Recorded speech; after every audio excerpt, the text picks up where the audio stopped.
나눠지기 인물 한번 보십시오.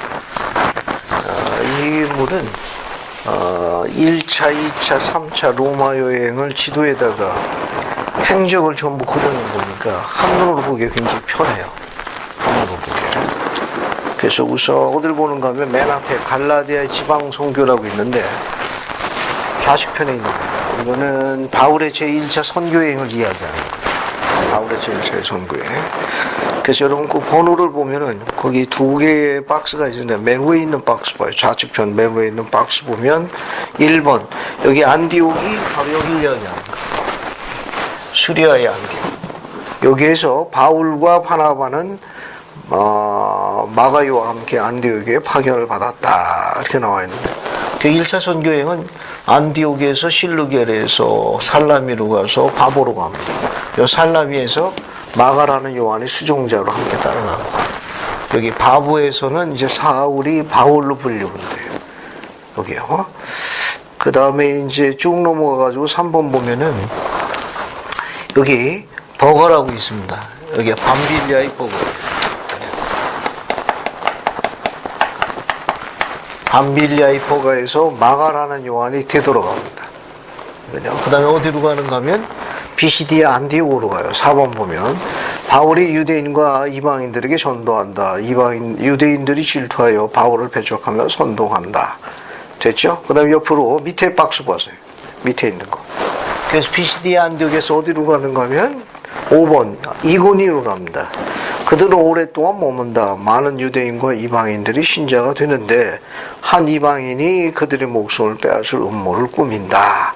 그래서 어디로 가는가 하면 안디옥과 이고니에 있는 유대인들이 이 바울과 바나바의 선교 사업을 회방합니다. 그래서 누스드라로 가요. 누스드라에 가게 되면 6번 바울이 안전뱅이를 고치고 그들은 신의를 본다. 그들이 안디옥과 이고니온으로부터 온 유대인들이 바울을 어떻게 하느냐? 돌로 치죠. 초죽음을 당한다. 그 다음에 어디로 가는가 하면 더베로 갑니다. 더베로 가요. 그래서 7번 보면 그들이 더 많은 제자를 얻었다. 그들은 발길을 흘려 돌아오면서 교회를 격려한다.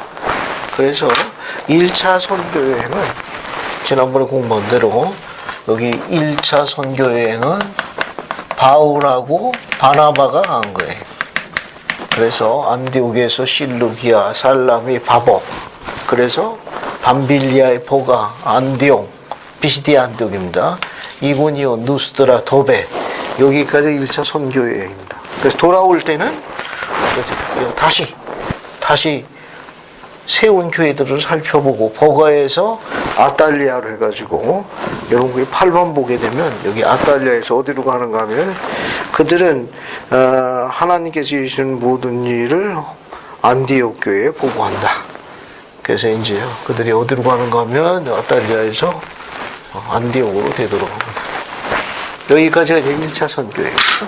한 장 넘기면 2차 선교회입니다. 히랍 선교. 히랍이란 말은 여기 이쪽 마게도니아를 이야기하는 거예요. 마게도니아. 그래서 지난주에 이야기한 대로 잠깐 공부하고 넘어갈게요. 그래서 어디를 보시는가 하면은 15장 여기 보면 2차 선교여행은 사도행전 15장 36절부터 기록되는 거예요. 그리고 36절부터 봅니다. 그리고 여러분 여기 지도가 있죠? 이 지도. 그 여분이 있는데 몇 장을 가지고 가요. 그래서 실제로 한번 그려보는 거예요. 1차 여행 그려보고 2차 여행 그려보고 3차 여행 그려보면 훨씬 더 도움이 돼요. 여기 지명이 거의 다 적혀 있는 거예요. 웬만한 거. 빠진 건 여러분이 적은 거예요. 그래서 신약의 사울의 행적, 그 다음에 바울의 선교여행에 관련된 지명은 거의 다 여기 적혀 있는 거예요. 그러니까 실제로 한번 그려보고 연습하게 되면 사도의 그 바울의 행적을 훨씬 더 잘 이해하겠습니다. 그 여기 나와 있는 시도에 있는 것을 한 번씩 옮겨 적으면서 사건도 적어보는 거예요. 그럼 여행을 훨씬 더 잘 이해하죠. 훨씬 더 잘 이해하죠. 그래서 2차 선교여행을 잠시 보고 넘어갈게요. 36절부터 봐요. 이 36절부터 보면은 바울이 이제 누구하고 함께 갑니까? 원래 바울이 바나바하고 가자고 그랬는데 어때요? 거기서 2차 선교여행은 누가 출발합니까? 2차 선교여행은 바울하고 원래는 바나바한테 이야기했는데 바나바가 누굴 데려가자고 그랬습니까? 마가를 데려가자고 그랬는데 누가 반대해요? 바울이 반대했어요. 왜냐하면 지난번에 밤빌리아포가 1차 선교 때 그가 되돌아왔거든. 그래서 합당하지 않다. 그래서 여기서 의견을 하나로 못 모아가지고 바나바는 마가와 함께 구브로로 가고 바울은 누구와 한 팀이 됩니까? 40절 보면 신라하고 한 팀이 돼요. 신라하고 한 팀이 돼가지고 이제 갑니다. 그래서 여기 41절 보면 수리아와 길리기아로 다니며 교회를 견고하게 하니라. 그죠? 자, 그러면 2차 선교여행의 가장 중요한 목적은 뭐냐면은 1차 선교여행에 조직한 교회들을 뭐하러 간 거예요? 국권에 하러 재방문한 거예요. 1차 선교여행은 바울의 지도력을 볼 수 있습니다. 또 조직력도 볼 수 있고 그의 지치지 않는 열의도 볼 수 있어요. 지치지 않는 열의. 이곳을 이래가지고 최소한 5개의 지부가 조직이 돼요. 최소한. 그것을 2차 선교여행은 1차 선교 여행 시에 세운 교회 지부를 재방문하는 거예요. 재방문해서 강화하는 겁니다. 그래서 방향은 어떻게 되는가 하면은 15장 41절에 수리아와 길리기아로 다니며 교회를 견고하게 하고 16장 1절 보면 바울이 더베와 루스드에 이르더라. 그죠? 그러니까 2차 선교여행은 어떻게 되느냐? 안디옥에서 어디로 가는 겁니까? 길리기아니까. 길리기아 수리아에서 다솔에서 도베로 해가지고 지금 루스드라 여기까지 이렇게 오는 거예요. 1차 선교여행을 재방문하는 거니까 이쪽으로 이제 노선이 타고 들어가는 거예요. 자, 그래서 루스드라에서는 누가 추가가 되죠? 디모데입니다. 디모데. 그죠? 디모데. 여기 보게 되면 루스드라에서 수종자가 하나 더 늘어나요. 누군가 하면 디모데입니다. 디모데의 가족 구성은 어떻게 돼요? 아버지는 어떤 사람입니까? 거기 보면 아버지가 누구로 나와요? 16장 1절에 아버지는 그죠? 헬라인으로 나오고 어머니는 유대 여자로 나옵니다. 보통 유대인들은 어머니가 유대인이면 유대인으로 간주했어요. 그런데 아버지가 헬라인 이방인이기 때문에 디모데가 할례를 받지 않았습니다. 그런데 디모데에 대한 평판이 어때요? 이 디모데에 대한 평판이 거기 봐요. 2절에 보면 디모데는 루스드라와 이고니오에 있는 형제들에게 칭찬받는 자니 칭찬받는 젊은이입니다.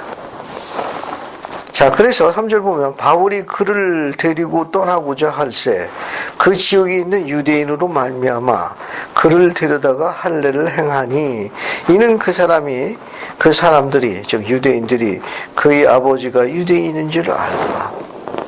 우리가 지난번에 공부한 거 보면은 예루살렘 총회가 있었죠. 공회에서 이런 결정된 게 사도행전 15장에 보게 되면 사도행전 15장 그 1절부터 우리가 공부한 거 보면 어떻게 되어 있죠? 21절까지 내용이 이 예루살렘 총회에서 뭐가 결정이 되죠? 어떤 결정이 됐어요?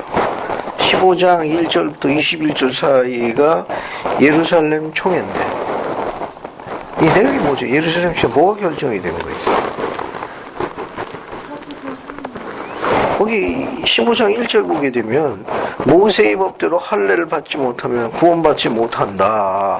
이 문제 가지고 할례가 유효하냐, 할례를 더 이상 행하지 않아도 되느냐 갖고 이 15장 2절 보면 바울 및 바나바와 그들 사이에 적지 않은 다툼과 변론이 일어난지라 형제들이 이 문제에 대하여 바울과 바나바와 그 밖에 몇 사람을 예루살렘에 있는 사도와 장로에 보내기로 작정하니라. 그죠? 그래서 결정이 어떻게 됐습니까? 7절에 많은 변론 후에 누가 이걸 베드로가 이야기한 걸 미루어봐서 베드로가 당시에 뭐라는 걸 알 수 있어요? 제1회장이라는 걸 알 수 있습니다. 그래서 9절 보면 믿음으로 그들의 마음을 깨끗하게 하는 그들이니 우리나 차별을 하지 아니하느니라. 그래서 이방인들도 차별하지 않는다. 그죠? 그래서 쭉 보게 되면 이제 결정이 됩니다. 그래서 할례를 베풀지 않아도 된다. 그래서 19절 보게 되면 그러므로 내 의견은 13절에 누가 이야기했는지 13절에 나옵니다. 누가 나옵니까? 야고보인데 이 야고보는 누구예요? 주님의 형제 야고보입니다. 주님의 이복 동생이라고 볼 수 있죠. 야고보서의 저자를 이야기하는 거예요. 그래서 19절 보게 되면 그러므로 내 의견은 이방인 중에서 하나님께로 돌아오는 자를 괴롭게 하지 말라. 할례를 베풀지 않아도 된다는 이런 기쁜 소식을 갖고 돌아옵니다. 그런데 들어오는데 16장 3절 보게 되면은 이방인에게는 더 이상 이제 할례가 요구되지 않는다 했는데 디모데에게는 뭘 행했습니까? 할례를 행했죠. 그럼 왜 바울은 예루살렘 총회에서 더 이상 할례가 유효치 않는데도 불구하고 디모데에게 할례를 행한 이유가 뭡니까?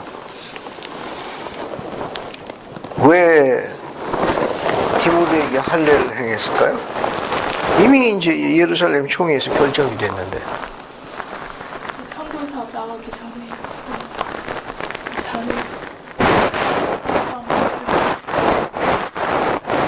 그렇지.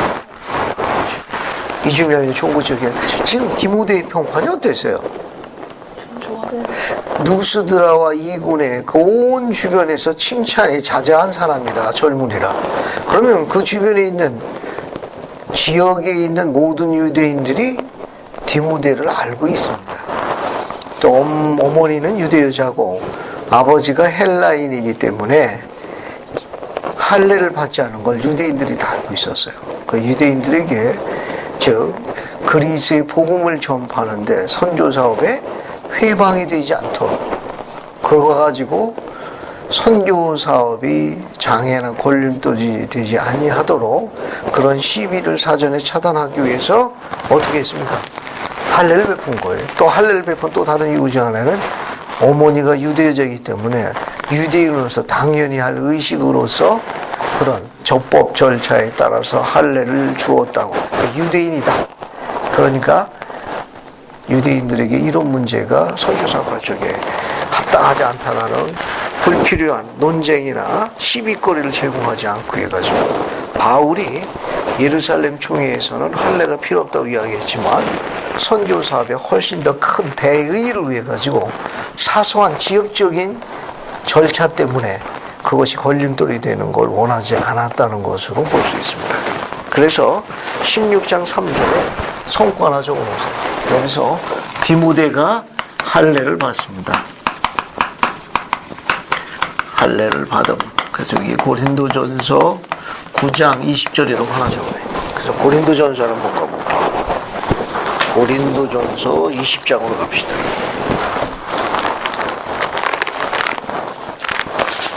고린도전서 9장 20절을 한번 읽어볼게요. 아니 전에는 9장 20절 한번 읽어주십시오. 유대인들에게 내가 유대인과 같이 된 것은 유대인들을 얻고자 하며 율법 아래 있는 자들에게는 내가 율법 아래 있지 아니하나 율법 아래 있는 자같이 된 것은 율법 아래 있는 자들을 얻고자 하느니라. 감사합니다. 한번 더 반복해서 읽어볼게요. 바울이 가르친 건데 유대인들에게는 내가 유대인과 같이 된 것은 유대인을 얻고자 하며 율법 아래에 있는 자들에게 내가 율법 아래에 있지는 아니하나 율법 아래에 있는 자 같이 된 것은 율법 아래에 있는 자들을 얻고자 함이니라. 1차 선교여행 때 우리가 바울에 대해서 뭘 배울 수 있다고 그랬죠? 지도력입니다. 이게 결국 우리말은 뭐냐면 바울은 율법에 관한 한 1인자입니다. 그러면 그가 율법 아래에 있는 자를 얻기 위해 가지고 계명을 어긴 게 아니에요. 계명이나 교리를 어긴 게 아니라 절차에 있어서 지혜롭게 운용한 겁니다. 현 상황에 있는 감리역으로서 그 절차나 그런 순서에 있어 가지고 지혜롭게 운용하는 분별의 은사를 행했다는 것이지, 율법 아래에 있는 자를 얻기 위해 가지고 계명까지 어겼다는 그런 뜻은 아니에요. 자, 그렇게 보시면 되겠습니다. 그 다음에 이제 어디로 가는가 하면은, 어디로 가는가 하면, 자, 이제 7절 보세요. 7절. 무시아 앞에 이르러 비두니아로 가고자 하더니 예수의 영이 허락하지 않는지라. 여기 보세요. 이제 누스드라에서 어디로 갑니까? 디모데를 데리고 이고니온으로 가고 안디오로 갑니다. 그죠? 이제 여기 그 여정을 보게 되면은,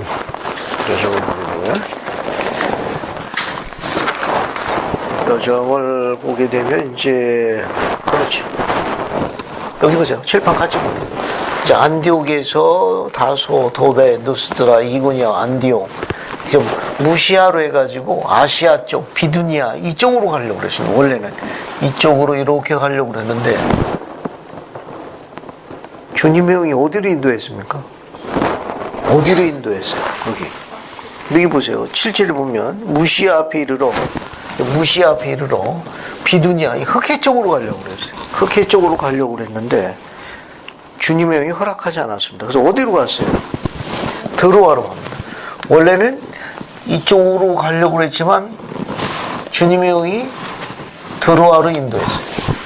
알겠죠? 원래는 비두니아 쪽에서 이렇게 흑해 쪽입니다. 흑해 쪽으로 가려고 그랬는데 이걸 주님께서 드로아로 인도했습니다. 드로아는 여기가 마게도니아인데 여기가 유럽 지역이에요. 유럽 쪽입니다. 유럽으로 들어가는 아시아의 마지막 제일 큰 항구가 드로아. 드로아는 주목할 필요성이 있습니다. 그 주목할 필요성. 아까도 여기 이야기한 여기 안디옥도 선교사의 센터 같은 여부입니다. 드로아에서 이제 마게도니아로 들어갑니다. 그래서 한번 읽어보죠. 이심자매님이 8, 9, 10 세 절 한번 읽어보죠. 여기 이거요? 프린트인데요? 아니, 여기 16장 8, 9, 10 사도행전 16장 2차 선교행 공부하는 거예요. 무시아를 지나 드로아로 내려갔는데 밤에 환상이 바울에게 보이니 마게도니아 사람 하나가 서서 그에게 청하여 이르되 마게도니아로 건너와서 우리를 도우라 하거늘 바울이 그 환상을 보았을 때 우리가 곧 마게도니아로 떠나기를 힘쓰니 이는 하나님이 저 사람들에게 복음을 전하라고 우리를 부르신 줄로 감사합니다. 감사합니다. 이 드로아에서 바울이 시험을 보죠. 그 시험 내용이 뭐였습니까? 마게도니아 복장을 한 사람이 나타나가지고 뭐라고 이야기했어요? 우리를 보라. 그래서 유럽 쪽에 있는 하나님의 백성들을 모라라는 주님의 영의 인도를 받고, 그래서 11절 보게 되면 11절 보세요. 11절 봅니다. 11절 보면 우리가 트로에서 배를 떠나 사모드라게로 직행한 이튿날 어디에 도착했습니까? 어디에? 네아폴리에 도착했더라. 이제 유럽 쪽으로 가는 거야. 네아폴리에 도착합니다. 네아폴리로 가고 12절 가면 그 다음에 어디로 가요? 12절 빌립보로 갑니다. 네아폴리에서 빌립보로 갑니다. 이 빌립보에서 누가 개종하는가 하면은 14절 봐요. 14절 누가 개종합니까? 자색 옷감 장사로 알려진 하나님을 섬기는 누구? 루디아라는 한 여자가 말을 듣고 주께서 그 마음을 열어 바울의 말을 따르게 하신지라. 그와 그 집이 다 침례를 받고 우리에게 청하이 돼 만일 나를 주 믿는 자로 알거든 내 집에 들어와 유하라고 강권하여 머물게 하더라. 그러니까 빌립보에서 루디아라는 여자가 개종합니다. 여기 보세요. 2차 선교여행 공부할 적에 빌립보에 가가지고 자주색 옷감 장사를 하는 자영업자에서 성공한 능력이 있는 누디아라는 여자가 개종합니다. 이 누디아가 개종하고 난 다음에 사도 바울의 선교 사업을 하는 큰 스폰서 역할을 해요. 큰 스폰서. 이 빌립보에 있는 루디아라는 주님의 여종이 선교 사업을 하는 당신의 선한 종들을 아주 기꺼이 먹이고 입히고 재우고 뒷바라지 합니다. 이런 거 보면 참 선교 사업에 관련되어 있는 그런 부분 중에 주님이 굉장히 친절하시다라는 걸 배울 수 있어요. 무엇을 먹을까 마실까 입을까 걱정하지 말라. 주님께서 다 곳곳에 그런 종들을 세우셔가지고 당신의 종들을 위로하시는 거 보면 참 친절하신 분입니다. 참 친절하신 분. 그래서 누디아가 일종의 스폰서 역할을 해요. 그리고 또 어떤 사건이 있는가 하면은 16절 보게 되면 바울과 실라가 감옥에 갇힙니다. 빌립보 감옥에 갇혀요. 빌립보 감옥에 갇힙니다. 왜 갇혔죠?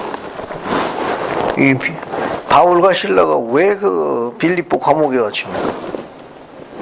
거기 16절에 보면 누가 나와요? 귀신 들린 여종이 하나 있습니다. 여기 귀신 들린 여종이 있어요. 근데 귀신 들린 여종이 무엇을 했는가? 뭐 해서 주인에게 수익을 갖다 줬습니까? 점을 쳤습니다.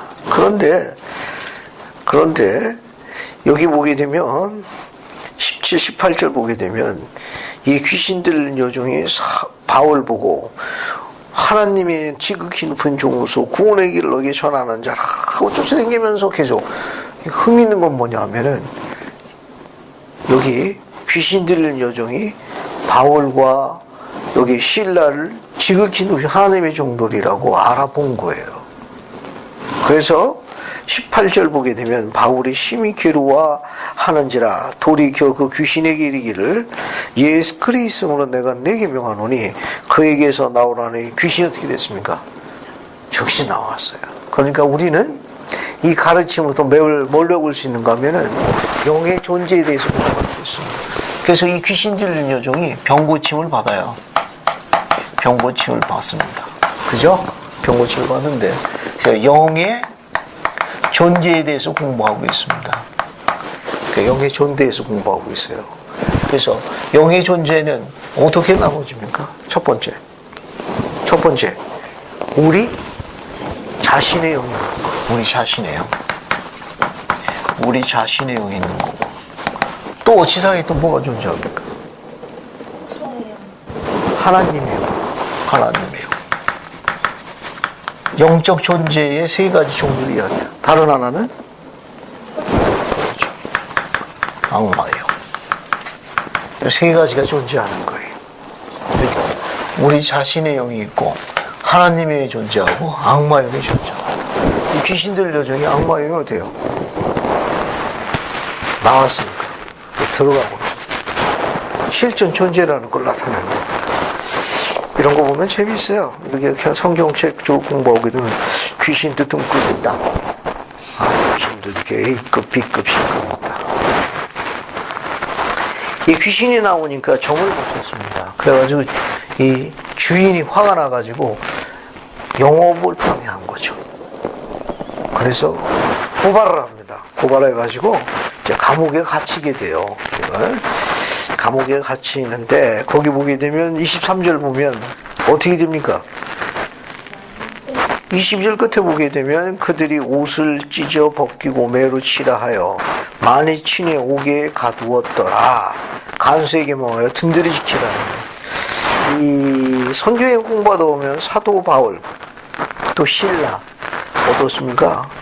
오늘날 우리가 하는 선교 사업은 이 신앙의 선조들이 희생한 거에 비하게 되면 불평하는 거 초등학교생이다 싶은 생각이 안 듭니까? 옥에 가두는 것뿐만 아니라 또 옷을 찢어서 벗기고 매로 힘이 쳐가지고 갖다 가둬놨는데 25절 감옥에 갇힌 한밤중에 바울과 실라가 뭐 했어요?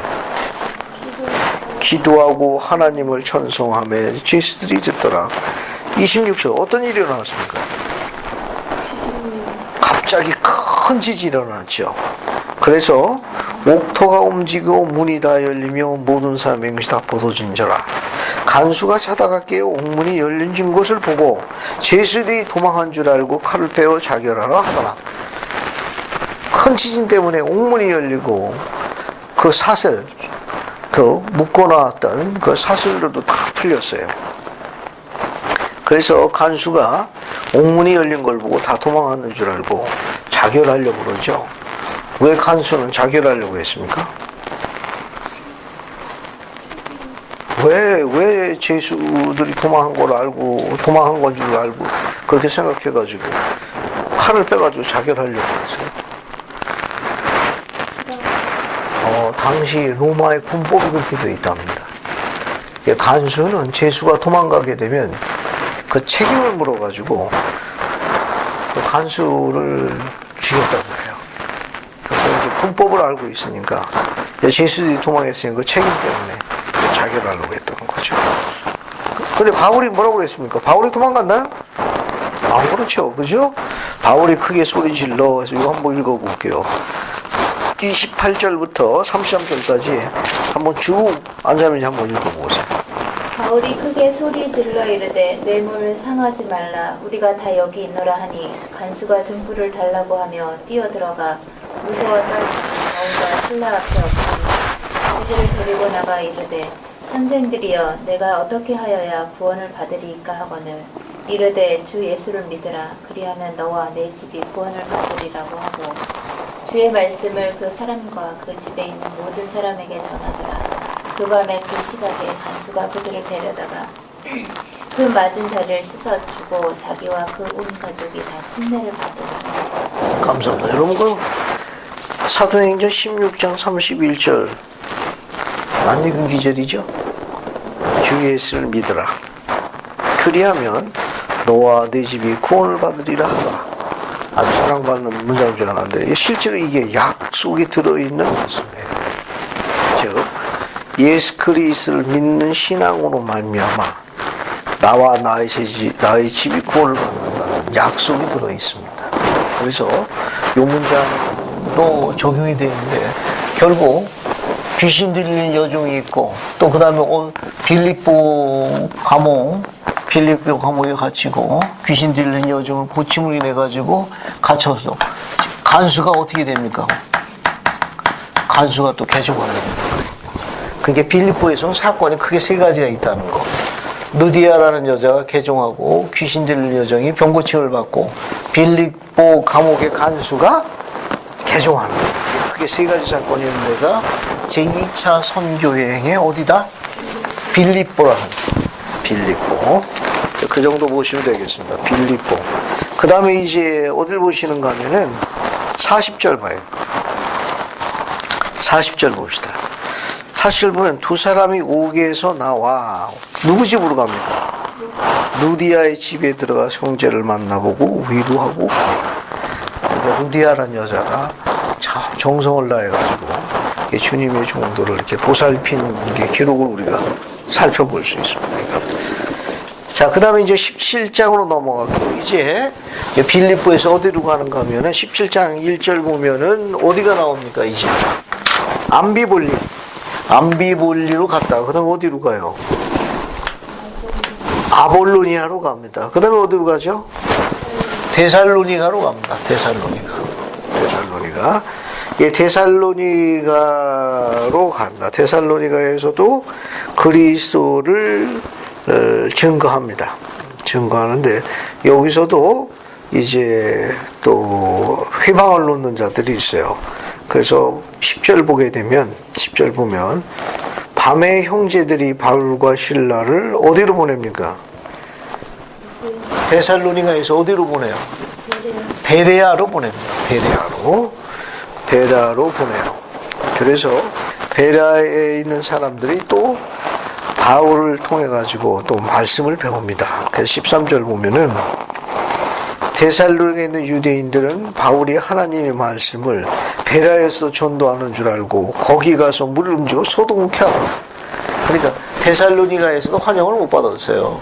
그래서 어디로 갑니까? 베레아로 갔는데 베레아에서 하나님의 말씀을 듣는 자들이 있다 하니까 데살로니가에 있는 또 사악한 자들이 와서 또 회방을 옵니다. 그게 이제 베레아에 있는 일이에요. 그래서 거기 보면 14, 15절 봐요. 여기 보면 형제들이 곧 바울을 내보내어 바다까지 가게 하되 실라와 디모데는 그냥 베레아에 남습니다. 일단 여기 실라와 디모데는 일단 베레아에 남고 누구만 먼저 보냈어요? 15절 바울을 인도한 사람 그를 데리고 어디까지 데리고 갑니까? 아덴까지. 여기가 아덴이에요. 여기 아덴, 여기 헬라의 아덴까지 보내요. 여기 아덴에는 이제 누가 먼저 갑니까? 바울이 먼저 가 있었어요. 그 다음에 실라와 디모데하고 나중에 합류해요. 이 아덴은 우상 숭배 지역의 대표적인 지역이에요. 여기는 우상을 섬기는 대표적인 그런 신전의 도시인데 24절 봐요. 바울이 아덴에서 또 그리스도를 증거합니다. 22절 바울이 아레오바고 가운데 서서 말하기를 아덴 사람들아 너희를 보니 범사에 종교심이 많구나. 내가 두루다니며 너희가 위하는 것들을 보다가 알지 못하는 신에게 새긴단을 보았으니 그런즉 너희가 알지 못하는 그것을 내가 너희에게 알게 하리라. 이게 수많은 우상을 섬기는데 우상을 섬기는 단 중에 하나가 뭐가 있었습니까? 알지 못하는 신. 그래, 너희가 알지 못하는 그 신을 내가 지금부터 증거하마. 그래서 그리스도를 증거하는 겁니다. 그래서 24절 보면 우주와 그 가운데 있는 만물을 지으시는 하나님께서는 천지의 주제시니 손으로 지은 전에 계시지 아니하시니라. 즉 알지 못하는 그 하나님이 이 세상을 지으셨는데 그 절대 창조자는 인간이 지은 손에는 거하지 아니하시냐. 그래서 증거합니다. 그래서 뒤에 보게 되면 그 하나님에 대해서 증거하기 시작하는데 또 무엇으로 부족한 것처럼 사람의 손으로 섬김을 받으신 것이 아니니 이는 만민에게 생명과 호흡과 만물을 친히 주시는 이심이라 해서 부분에 전지전능하시고 증거하고 있어요. 또 여기 재미있는 가르침이 하나 있는데 그게 바로 17장 26절입니다. 이 아덴에서 가르친 것 중에 바울이 가르친 것 중에 17장 26절을 들여다보고 넘어갈게요. 22절은 한 번 더 읽어봅시다. 모든 족속은 살게 하시고 그들의 열대를 정하시고 감사합니다. 인류의 모든 족속을 한 형통으로 만드사 온 땅에 살게 하시고 그들의 연대를 정하시며 거주의 경계를 한정하셨나니 이 바울의 이 가르침은 여기 사도행전 10장 26절 바울의 이 가르침은 신명기 32장 한 절 적으세요. 신명기 32장 7절과 8절 그거 적어봅시다. 그 다음에 교리야 성약 138편 55에서 56절 그 다음에 교리야 성약 86편 8절부터 10일 그 내용을 같이 공부해볼게요. 우선 신명기를 먼저 읽어보죠. 신명기 32장 7절 8절을 이집이라면 먼저 한번 찾아. 옛날을 기억하라. 역대의 연대를 생각하라. 내 아버지에게 물으라. 그가 내게 설명할 것이요 내 어른들에게 물으라. 그들이 내게 말하리로다. 지극히 높으신 자가 민족들에게 기업을 주실 때 인종을 나누실 때 이스라엘 자손의 수요대로 백성들의 경계를 정하셨도다. 감사합니다. 거기 보면 지극히 높으신 자가 만국, 즉 열국의 기업을 주실 적에 특히 인종을 분종하실 때, 인종을 사람들을 나눠가지고 보내실 적에 특히 이스라엘 자손의 수요대로 민족의 경계를 정하셨더라. 모세가 뭘 가르쳤는가 하면 하나님의 백성이 지상에 올 적에는 예임되어 있다는 걸 암시했어요. 그것을 사도 바울이 또 뭐라고 가르쳤는가 하면은 거기 26절 보세요. 사도행전 17장 26절. 인류의 모든 족속을 한 혈통으로 만드사 온 땅에 살게 하시는데 뭘 정했습니까? 그들의 각기 지상에 오는 연대를 정했고 또 뭘 정했어요? 거주의 경계를 정했다. 그런 말입니다. 계시는 더 정확해요. 계시도 한번 넣어. 이거 안자면 읽어보세요. 138편 55, 56절.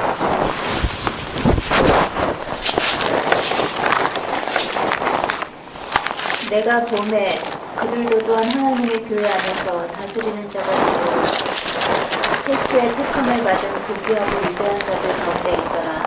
그들은 실로 태어나기 전에 다른 많은 자들과 함께 영의 세계에서 그들의 첫 교훈을 받았고 사람의 영혼의 구원을 위하여 주의 포도원에서 일하도록 주께서 정하신 때에 나아오도록 예비되었더라.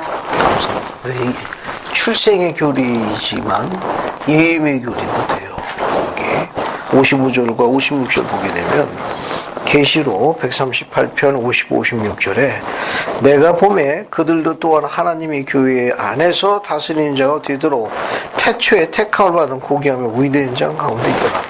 이렇게 태초에 택함을 받은 고귀하며 위대한 영의 자녀들이 사도 바울의 가르침에 따르면 어때요? 연대를 정해가지고 거주의 경계를 정해가지고 온다는 겁니다. 그럼 우리는 그 연대 중에 지금 어느 연대에 온 거예요? 때가 찬 경륜의 시대라는 마지막 시대에 온 겁니다. 그죠? 그래서 이렇게 와가지고 거주의 경계를 정했는데 지금 우리는 어디에 지금 경계를 정해서 있습니까? 우리 대한민국 안에. 그러니까 우리의 집합이 어디예요? 대한민국. 그러니까 우리는 이 땅에 온 것은 이 땅에 와서 뭘 하느냐? 이 땅에 와가지고 56절 보세요. 56절.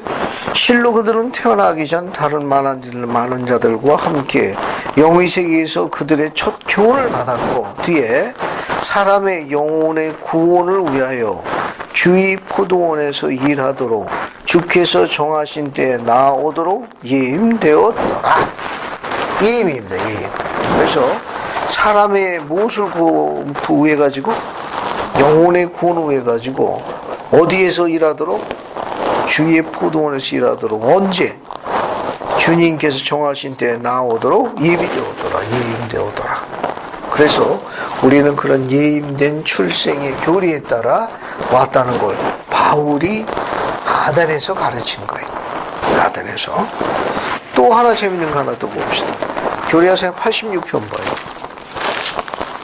또 재밌는 거 하나 또 보고. 86편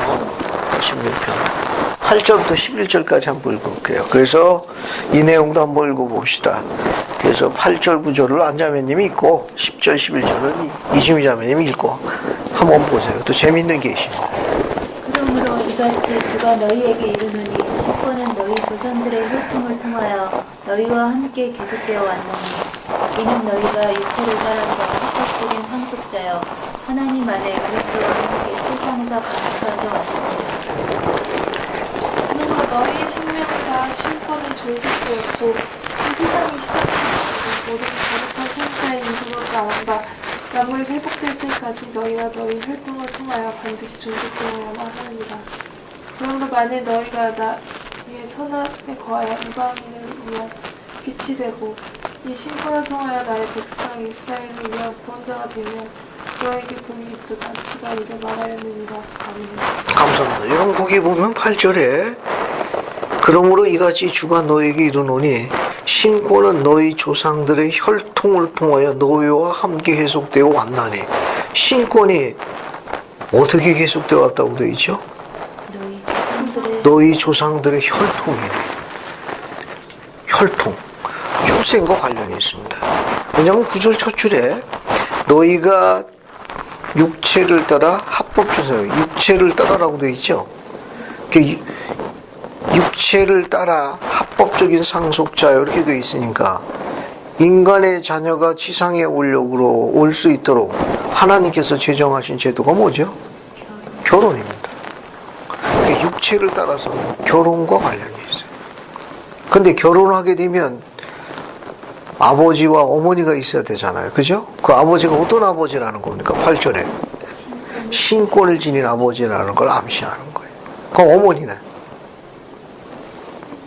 안신권을 가진 어머니, 신앙을 지닌 어미를 이야기하는 거예요. 신권을 지닌 아버지와 믿음을 지닌 어머니에게서 태어난 그 자녀가 때가 이르게 되면 영혼의 구원을 위해 가지고 주님의 포도원에서 일하도록 예임된 자녀들이 오는 거예요. 그 자녀들이 오는 겁니다. 그걸 뭐라고 설명했는가 하면 육체를 따라 합법적인 상속자인데 그들이 사도 바울이 뭘 가르쳤는가 하면 여기서 아단에서 연대와 거주의 경계를 정했다고 했잖아요. 그죠? 연대를 정하고 거주의 경계를 정해서 온다라고 이걸 설파했어요. 그래서 9절 보게 되면 9절 하나님 안에 그리스도와 함께 지상에서 감춰져 왔습니다.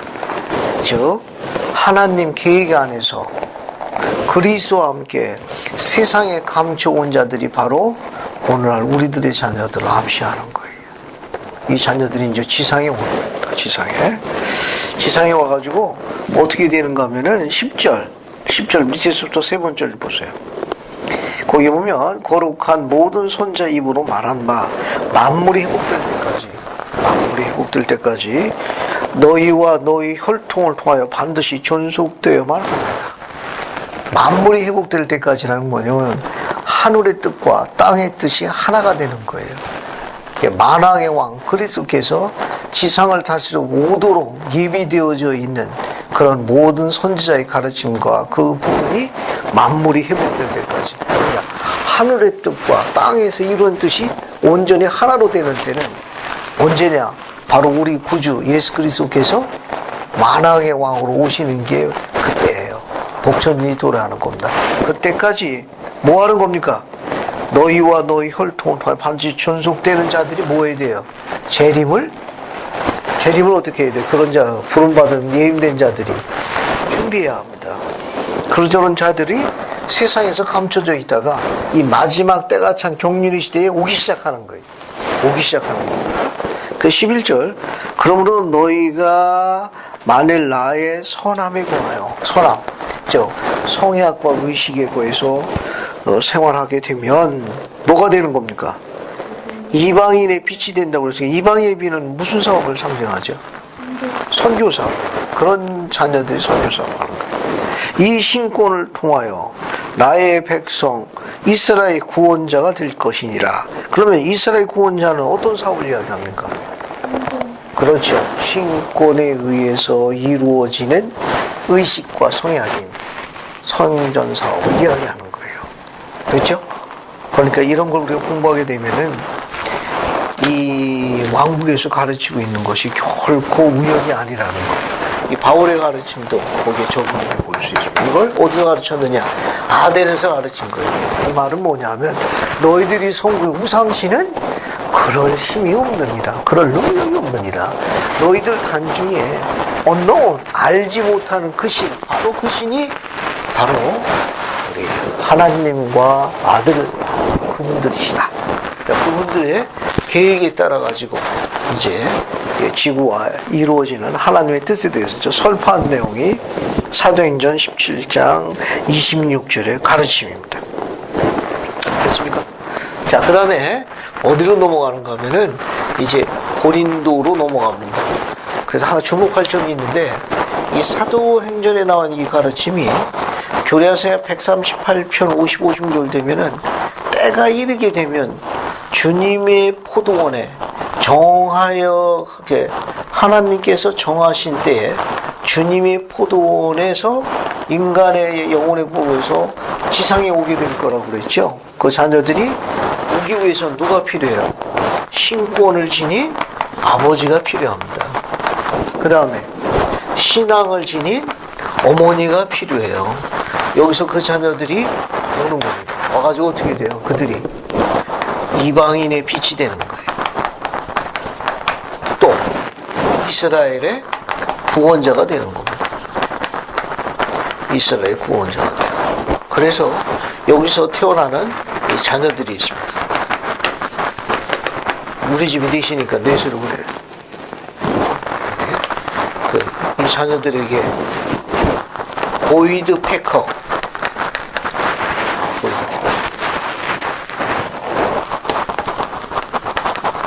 고든비 힌클리 회장님이 1995년 대회 때 예언하신 게 있습니다.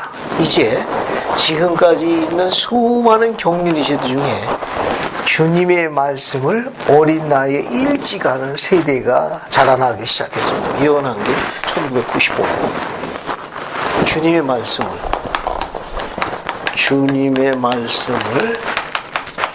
자라나는 세대가 이제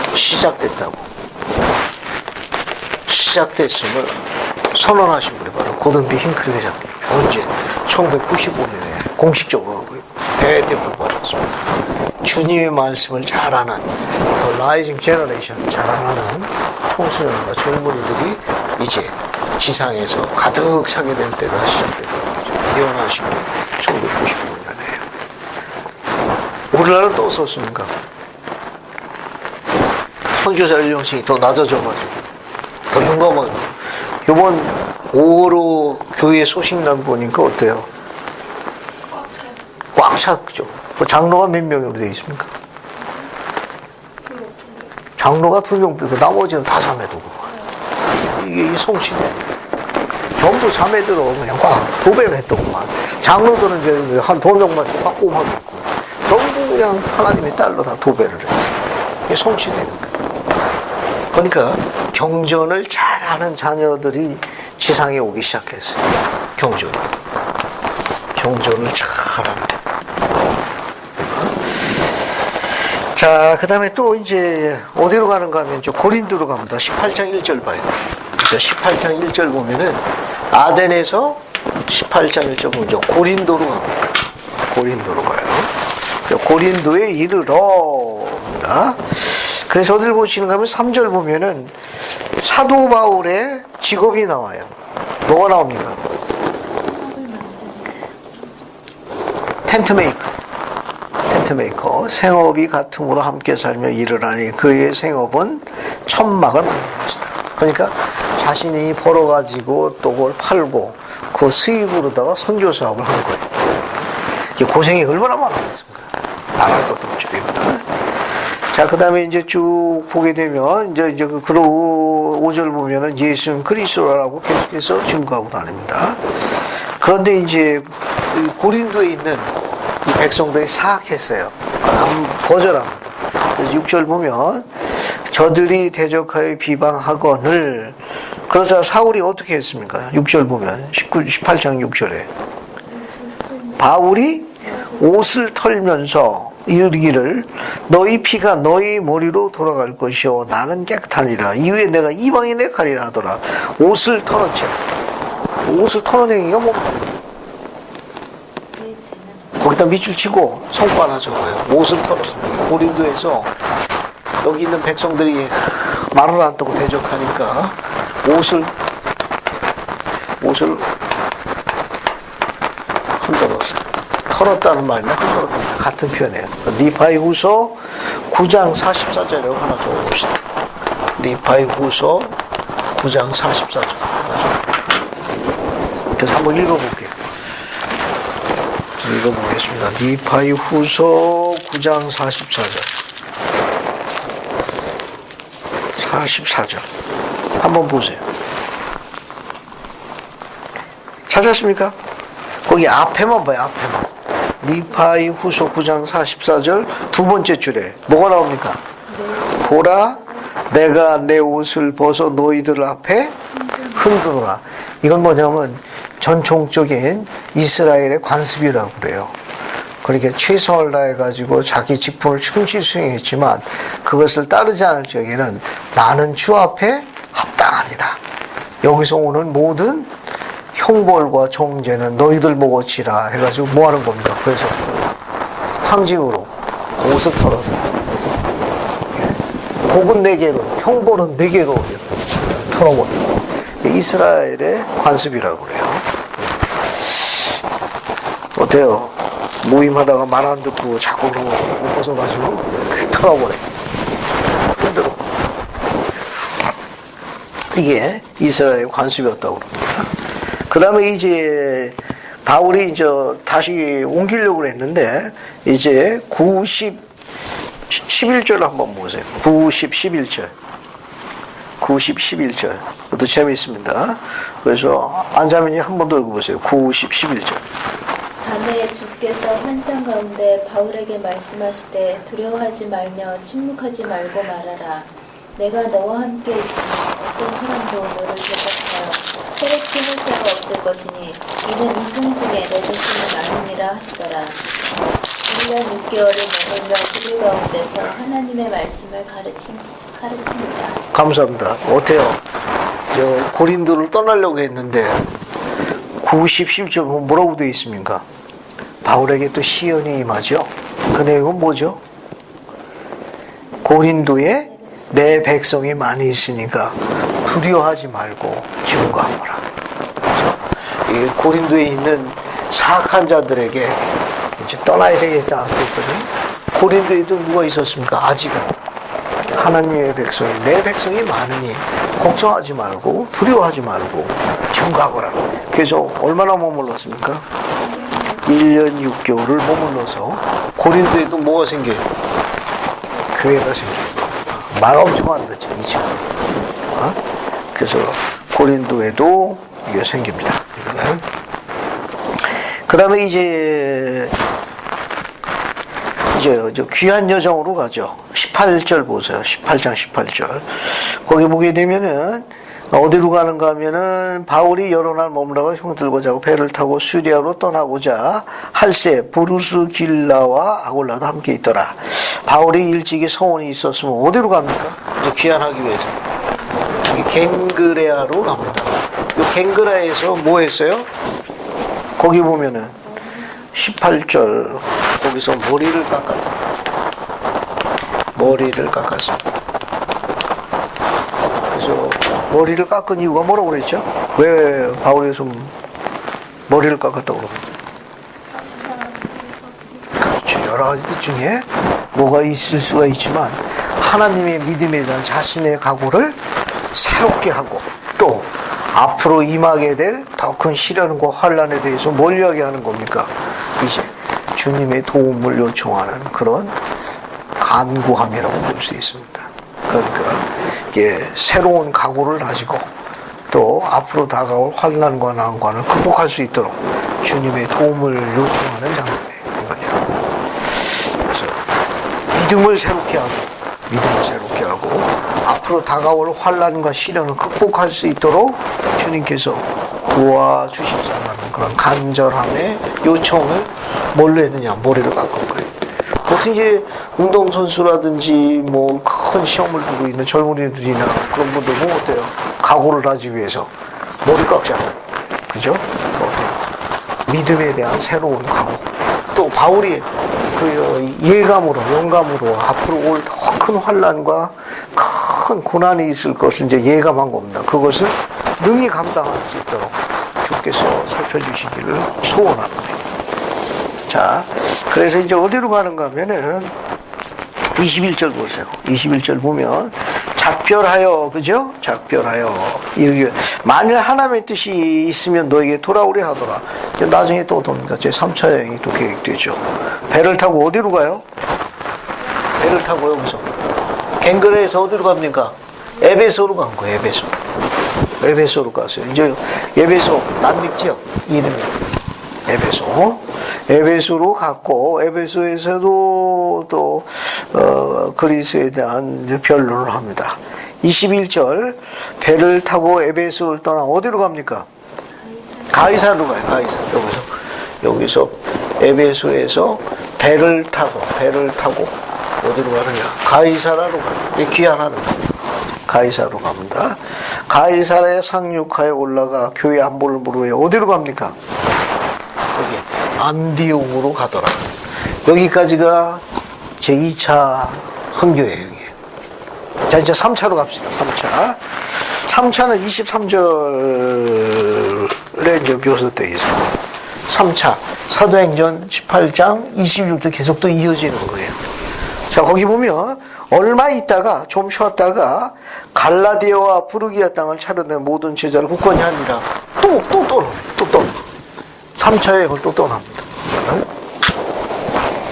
그 다음에 이제 어딜 보시는가 하면은 19장을 갑시다. 19장.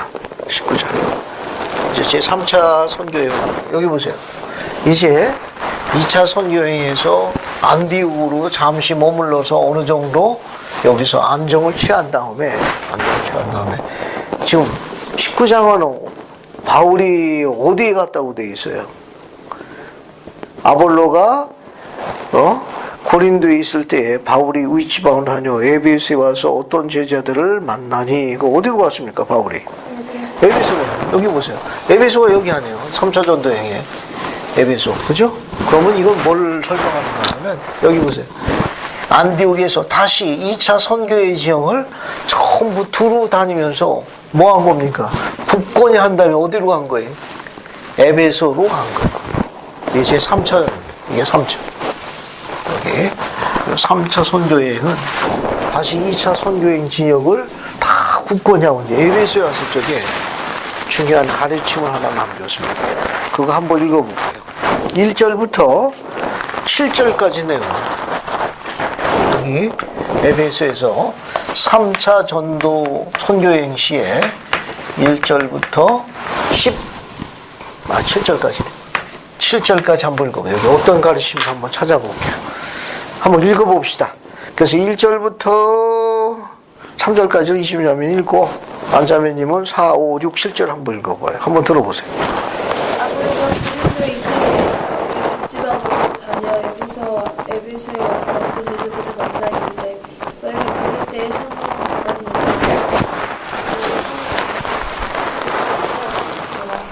바울에게 내프라고 다음에 세례입니다. 바울이 이르되 요한이 세계의 침례를 베풀며 백성에게 말하되 내 뒤에 오시는 이를 믿으라 하였으니 이는 곧 예수라 하거늘 그들이 듣고 주 예수의 이름으로 침례를 받으니 바울이 그들에게 안수하매 그 성령이 그들에게 임하심으로 방언도 하고 예언도 하니 모두 12사람쯤 되니라. 감사합니다. 앞에 보세요. 예, 바울이 이제 에베소에 와 있으니까 어떤 제자들이 와가지고 바울에게 물은 거예요. 바울에게. 거기 보세요. 19장 1절 보면 에베소에서 어떤 제자들을 만나. 잘 보세요. 근데 이 바울이 그 제자들이라고 왔어요. 주의 제자들이라고. 잘 보세요. 근데 그들이 침례를 받았다고 그랬죠. 무슨 침례를 받았다고 그랬습니까? 바울이 물어서 너희들이 무슨 침례를 받았느냐? 그죠? 무슨 침례를 받았느냐? 요한의 침례를 받았다고 그랬죠. 그죠? 그런데 그 질문을 잘 보세요. 2절 보면 너희가 믿을 때에 성령을 받았느냐? 아니라 우리는 성령이 계심을 듣죠. 성령에 대해서 성신에서 아무것도 우리가 들은 바가 없노라. 바울이 물었어요. 그럼 너희가 무슨 침례를 받았느냐? 요한의 침례니라. 이거 어떻게 된 겁니까? 대관절. 왜냐하면 침례를 받았는데 거기 5절 보게 되면 그들이 듣고 주 예수의 이름으로 침례를 받더라. 그죠? 아니 이미 침례를 받았는데 왜 또 다시 재침례를 받은 겁니까? 어떻게 된 거예요? 아니 지금 한번 봐요. 여러분 침착하게. 지금 에베소에 바울이 와 있다는 소식을 듣고 제자라고 하는 자들이 와가지고 자기들도 주의 제자라고 칭했어요. 그래서 바울이 물었습니다. 그럼 너희들이 성신을 받았느냐? 동의어로 성령을 받았느냐? 우리 들은 바 없다. 그게 무슨 소리야? 그럼 바울이 다시 물었어요. 그럼 무슨 침례를 받았느냐? 요한의 침례를 받았도다. 그러면 요한의 침례는 물의 침례만 가르쳤죠. 그 다음에 자기는 물의 침례를 베풀지만 불의 침례는 누가 베푼다고 했어요? 예수 뒤에 오시는 이 더 큰 신권의 권능으로 안수에 의해서 성신을 받게 됐다.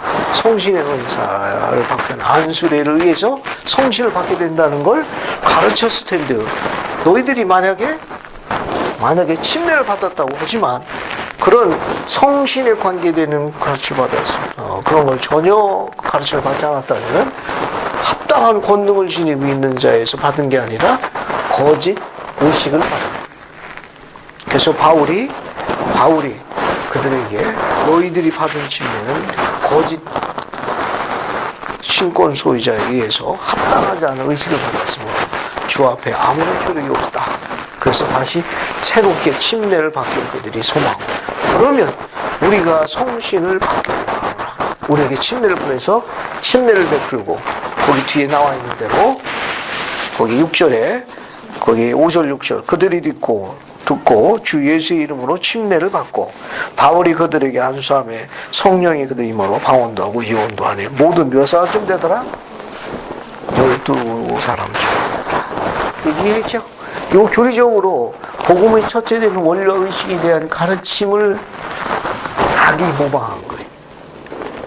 악이 모방해가지고 거짓 의식을 치는 자들에 대한 가르침을 남긴 거예요. 그래서 바울이 제자라고 그러니까 확인한 거예요. 너희들 그럼 성신을 받았느냐? 성신의 은사를 안수를 받아가지고 너희 성신을 경험했느냐? 그의 인도를 받았느냐? 듣도 못했다. 그럼 무슨 침례를 받았느냐? 요한의 침례다. 요한의 침례라는 가르침을 정확하게 배웠다면 당연히 성신에 대한 안수에 의한 성신의 은사를 수여하는 의식과 절차를 배웠을 것이라. 듣도 못했다. 그러면 하나님 것을 모방한 거짓 종들에 의해서 집행된 거예요. 그래서 그들이 듣고 우리가 그러면 주 앞에 돌아갈 수 있는 합당한 경로와 의식과 절차에 따라 돌아가기로 한다. 그래서 그 내용입니다. 그래서 19장 1절부터 7절은 그런 내용입니다. 자, 그 다음에 어디를 가시는가 하면은 그 다음에 이제 11, 12절 한번 읽어볼게요. 11, 12절 보세요. 하나님이 바울의 손으로 놀라운 능력을 행하게 하시니 심지어 사람들이 바울의 몸에서 손수건이나 앞치마를 가져다가 병든 사람이 오지면 그 병이 낫고 악귀도 나가더라. 혹시 여러분 이거 뭐 생각나는 거 없어요? 바울의 몸에서 손수건이나 앞치마를 가져다가 병든 사람에게 얹으면 병도 낫고 악귀도 쫓아내고 뭐 이외에 기억나는 사건 없어요? 마태복음 9장 한번 봅시다. 마태복음 9장 20절 한번 봐요. 여러분 잘 아는 사건이 하나 있어요. 마태복음 9장 20절 20절부터 22절까지 한번 사건 한번 봐요. 그래서 이주미아미님 찾았으면 20절, 21절, 22절 한번 봐요. 일주일 동안이나 혈루증을 앓은 여자가 예수의 뒤로 가서 그 겉옷가를 만지니 이는 제 마음에 그 겉옷만 만져도 구원을 받겠다 함이라. 예수께서 돌이켜 그를 보시며 이르시되 딸아 안심하라 내 믿음이 너를 구원하였다 하시니 여자가 그 즉시 구원을 받으니 감사합니다. 거기 혈루병 12일 앉은 혈루병이 어때요? 앉은 그 여자가 어떻게 병고침을 받았습니까? 예수님의 옷자락을 만지는 신앙을 행사해서 병고침을 받았잖아요. 바울도 어때요? 바울도 그가 지니고 있는 손수건이나 앞치마를 가져다가 그러면 이것은 손수건이나 앞치마에 그런 권능이 들어있던 거예요? 그리고 우리 문순 회장님과 사도들의 손수건 대량 출하하게 되면 수익금이 짭짤할 것 같은데 안 그래? 여기 우리 문순 회장님이나 우리 사도들이 올 수 없으니까 인터넷에서 주문해가지고 택배로 보내주세요. 그럼 효과가 좀 있을 것 같은 아니에요? 그죠? 사업성이 있을 것 같은데 여러분 생각은 어때요? 아이템이 여기 이렇게 나왔는데요. 뭐 바울의 몸에서 지니고 있는 손수건이나 앞치마 가져다가 병고침도 받고 귀신대 주고. 우리가 사업성이 좀 있네. 그렇죠. 이거는. 선지자 조셉 스미스의 병고침에 관한 전해 내려오는 일화가 하나 있는데, 선지자 조셉 스미스가 다른 중요한 일 때문에 그 병고침 병자 축복을 해달라는 자녀가 있었어요. 어린 자녀가 병고침을 필요로 해가지고 선지자 조셉에게 축복을 받기로 했는데, 조셉이 다른 중요한 업무 때문에 못 가게 됐습니다. 그래가지고 함께하고 있던 다른 형제에게 자기의 빨간 손수건을 주면서 이 손수건을 그 아이 머리에다가 얹고 축복을 하면 아이가 나을 거라고. 그래서 그 어린아이에게 선지자가 지니고 있어 그 빨간 손수건을 머리에 놓고 축복을 했더니 아이가 말끔 일어났다고 그래요. 그래서 형제들에게 손수건 선물할 때는 무슨 색깔? 빨간색으로 해요. 빨간색. 믿거나 말거나 시리지. 자, 그 다음에 이제 13절부터 보세요. 13절부터 16절도 재밌습니다. 또 악귀 사건이에요. 그래서 거기 보시게 되면 13절부터 16절까지 안식자님이 쭉 읽어보세요. 귀신 시리즈. 이에 돌아다니며 마술하는 어떤 유대인들이 시험삼아 악기 들린 자들에게 주 예수의 이름을 불러 말하되 내가 바울이 전파하는 예수를 의지하여 너희에게 명하노라 하더라. 그때의 한 제자가 스게와의 일곱 아들도 이를 하더니 악귀가 대답하여 이르되 내가 예수도 알고 바울도 알거니와 너희는 누구냐 하며 악기 들린 사람이 그들에게 뛰어올라 눌러 이기니 그들이 상하여 벗은 몸으로 그 집에서 도망하는지라. 감사합니다. 여기 보면 6절 14절에 유대의 한 제사장 스게와의 일곱 아들 사건이에요. 이들이 합당한 권능도 없으면서 그것을 행사했을 적에 누가 이걸 우습게 알았습니까? 악귀들도 우습게 알았습니다. 악귀들도 누가 합당하지 않은지 악귀들도 알아요. 뒤로 넘어갑니다. 뒤로 넘어갈게요. 뒤로 넘어가가지고요. 나머지는 여러분 쭉 읽어보시고 20장으로 갑시다. 20장 6절로 갈게요. 6절로 보면은 우리는 무교주의 빌립보에서 배를 떠나 다사만에 들어와 있는 그들에게 가서 이레를 머무니라. 이제 계속 보세요. 이제 들어와 있는 그들에게 이레를 머무니라 이거요. 그래서 여기 보시게 되면 이제 들어왔네. 이 중간 부분은 이제 계속해서 선교사 하다가 이제 돌아가는 장면입니다. 쭉 돌아가는 장면이에요. 그래서 이제 귀환하는 장면으로 돌아가는데 이 귀환 장면 중에 하나가 그 20장 6절이에요. 이건 왜냐하면은 그 앞에서 쭉 보게 되면 소요가 그침에 바울은 제자들을 불러 고뇌 작별하고 떠나 마게도냐로 가니라. 그 지방을 다녀가며 여러 말로 제자들으로 헬라에 이르니 석 달 동안 있다가 이렇게 되어 있죠. 여기 보세요. 이제 여정이 어떻게 되는가 하면은 여정이 여기 보세요. 지금 여기 공부하고 있는 거 이쪽으로 쭉 넘어가가지고 어서 와요. 쭉 넘어가가지고 여기까지 왔다가 이제 다시 되돌아가는 겁니다. 되돌아가요.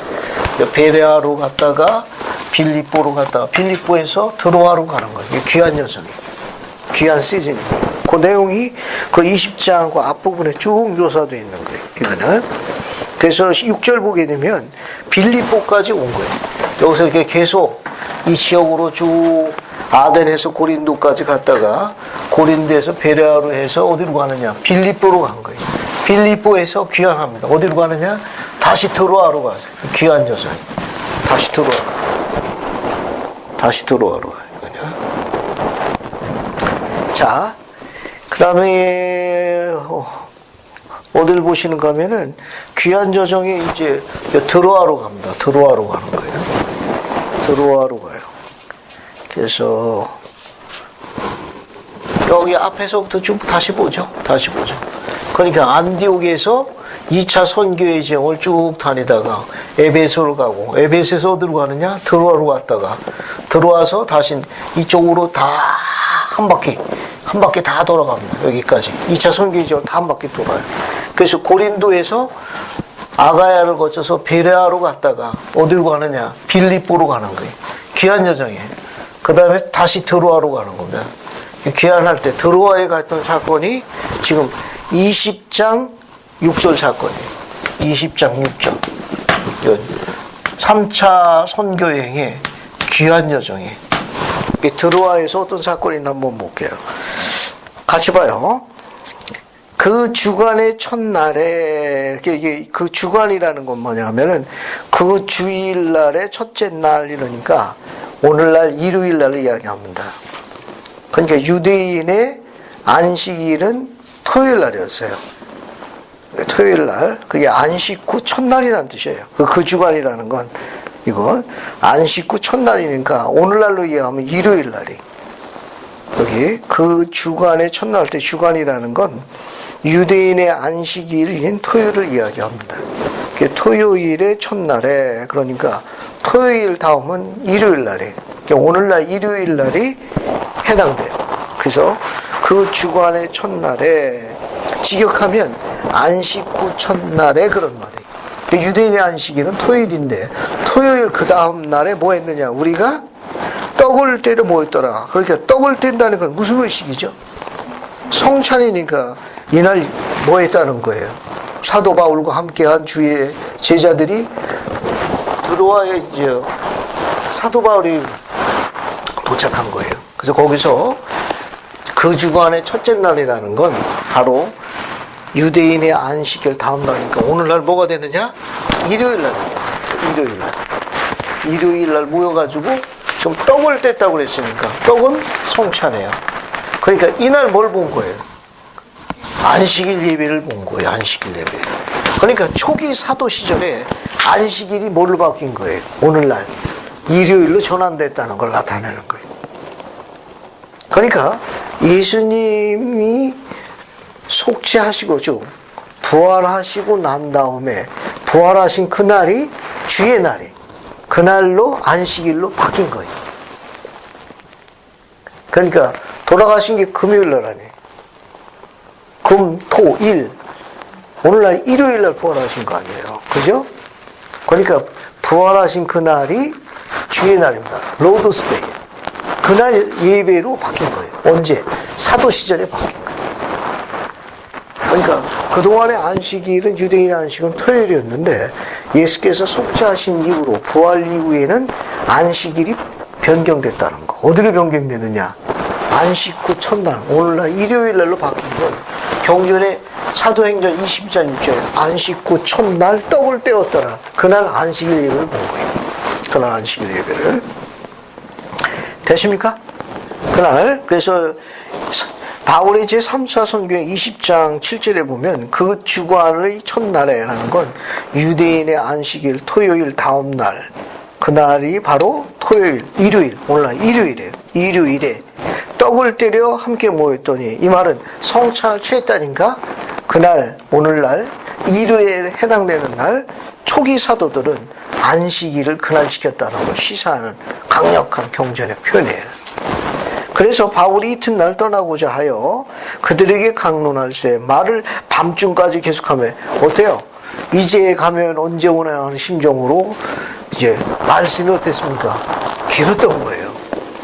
그래서 우리가 모인 윗다락에 등불을 많이 켜뒀는데 유도고라 하는 청년이 창에 걸터 앉아 있다가 깊이 졸더니 바울이 강론하기를 더러야 하며 졸음을 이기지 못하여 3층에서 떨어지거늘 일으켜보니 죽었느니라.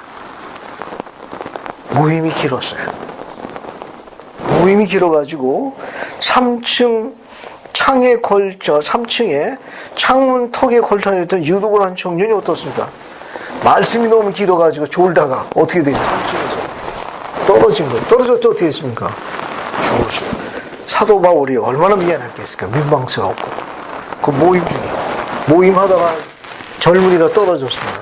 죽은 거예요. 쿵 하고 10절 바울이 내려가서 그 위에 엎드려 그 몸을 안고 말하되 떠들지 말라. 생명이 그에게 있다고 올라가 떡을 떼먹고 오랫동안 날 새게까지 이야기하고 떠나니라. 사람들이 살아난 청년을 데리고 와서 적지 않게 위로를 받더라. 어때요? 유독을 한 청년을 죽음에서 일으켜 세운 다음에 또 어땠습니까?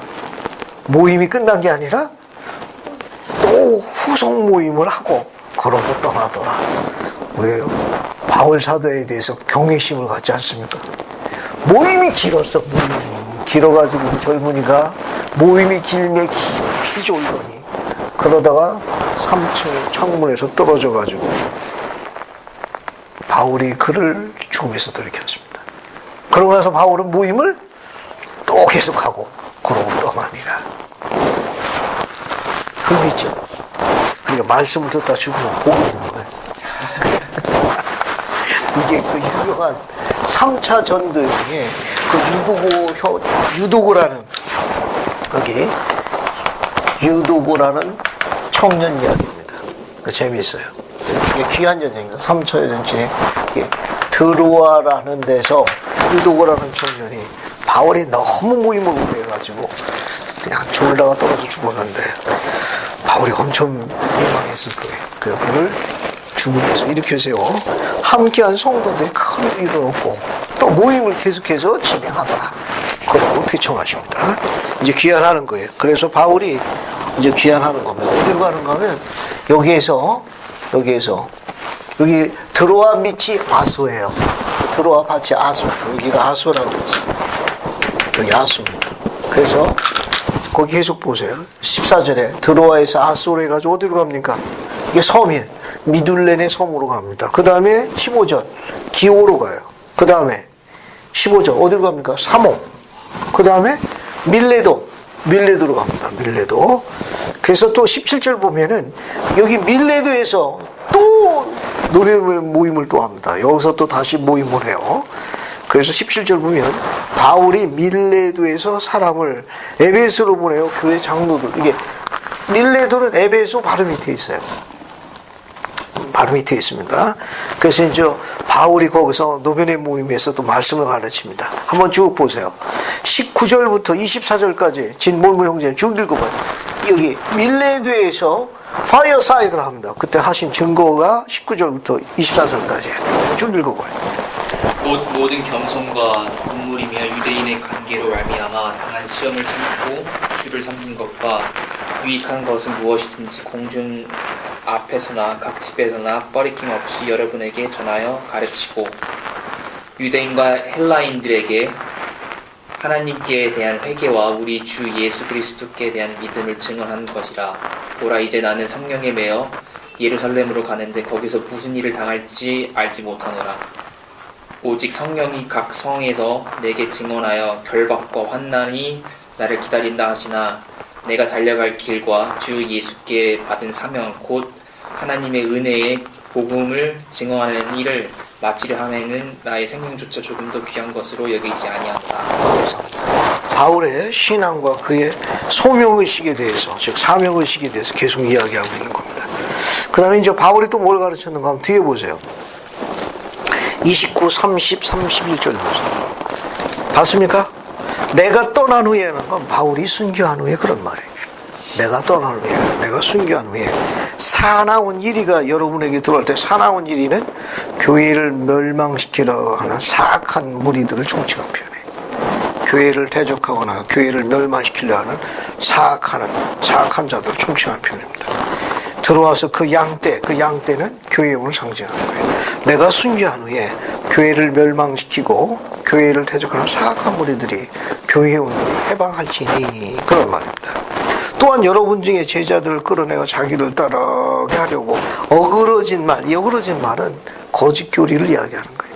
거짓 교리나 거짓 가르침, 거짓 교리나 거리 가르침을 하는 자들이 일어날 줄 내가 아노니 그러므로 여러분이 일깨워 내가 3년이나 밤낮 쉬지 않고 눈물로 각 사람 훈계했던 것을 기억하거라. 33 계속 자기 간증으로 증거하고 있어요.